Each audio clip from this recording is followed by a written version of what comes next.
So, mereka yang mempunyai kesihatan mental yang baik ini, pertama,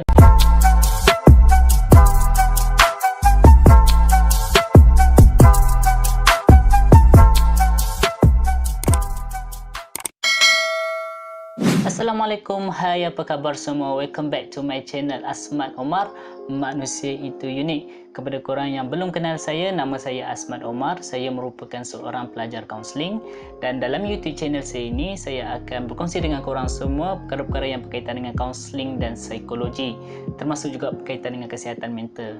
Jadi kepada korang yang masih lagi belum subscribe YouTube channel saya, korang boleh tekan butang subscribe di bawah dan jangan lupa untuk tekan butang loceng itu sekali untuk notifikasi video-video baru saya selepas ini. Dalam video yang lepas, saya ada berkongsi dengan korang semua berkaitan dengan isu kesihatan mental yang terjadi kepada penyanyi Zinakal, dan alhamdulillah video itu mendapat respon yang sangat positif daripada korang. So dalam video kali ini saya cuba untuk nak kongsi kepada korang semua berkaitan dengan isu kesihatan mental dengan lebih mendalam. Dan kepada korang yang masih lagi belum tengok video saya sebelum ni, isu berkaitan dengan kesihatan mental yang terjadi pada penyanyi Zinakal tu, saya akan letak link dekat atas, korang boleh tengok dekat situ. Dalam video sebelum ni saya ada sebut berkaitan dengan statistik isu kesihatan mental di Malaysia. Kajian yang dijalankan oleh Kementerian Kesihatan Malaysia, Kajian Kesihatan dan Morbiditi Kebangsaan, menunjukkan 4.2 juta rakyat Malaysia mengalami kemurungan, dan mereka yang mengalami kemurungan ini adalah mereka yang berumur 16 tahun ke atas. Statistik yang terbaru dijalankan pada tahun lepas, tapi saya tak pastilah statistik itu dah keluar ke belum, tapi harapnya bilangan tu semakin menurun. 4.2 juta tu bagi saya sangat tinggi lah, sebab kalau kita tak urus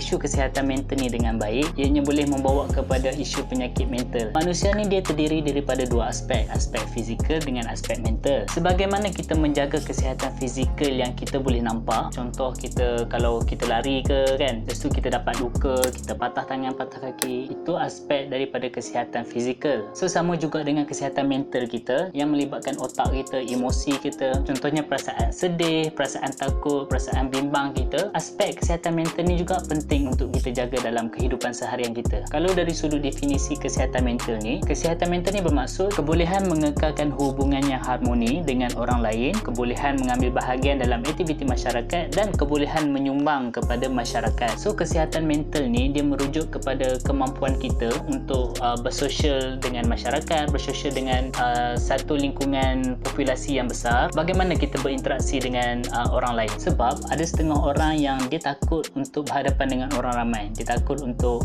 berjumpa dengan orang, dia rasa diri dia diperhatikan, dia rasa diri dia dijudge oleh orang lain, ataupun kita panggil social anxiety lah. Kesihatan mental ni merujuk juga kepada cara kita berfikir dalam kehidupan seharian kita. Thinking pattern seharian kita macam mana? Adakah kita selalu overthinking, kita terlalu fikir tentang sesuatu, ataupun kita selalu berfikiran yang tak rasional? Contohnya macam aku mesti kena disayangi oleh semua orang, aku mesti sempurna, aku mesti dihormati oleh semua orang. Kataan mesti itu adalah irrational thinking sebenarnya. Kesihatan mental ni merujuk juga kepada cara kita menghadapi sesuatu masalah dalam kehidupan kita. So ini merujuk kepada cara kita menguruskan kehidupan seharian kita lah, cara kita menyelesaikan masalah dan sebagainya. So mereka yang mempunyai kesihatan mental yang baik ini, pertama dia merasa selesa dengan diri dia. Maksudnya korang tak terlalu emosional bila menghadapi sesuatu masalah, self esteem ataupun penghargaan ke diri korang tinggi, ataupun kalau korang sedih, korang takut, korang boleh overcome kesedihan, ketakutan tu dengan baik. Korang tahu cara-cara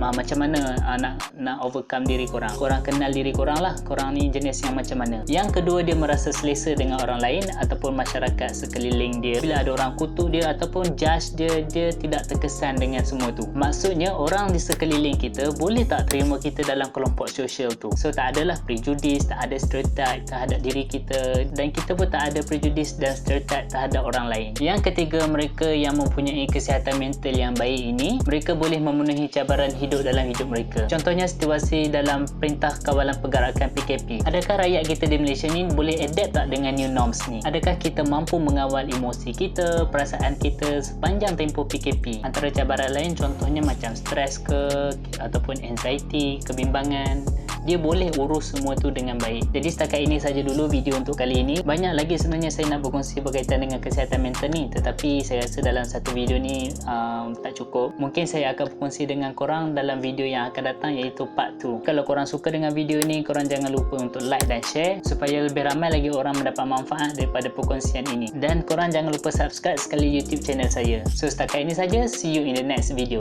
Bye bye.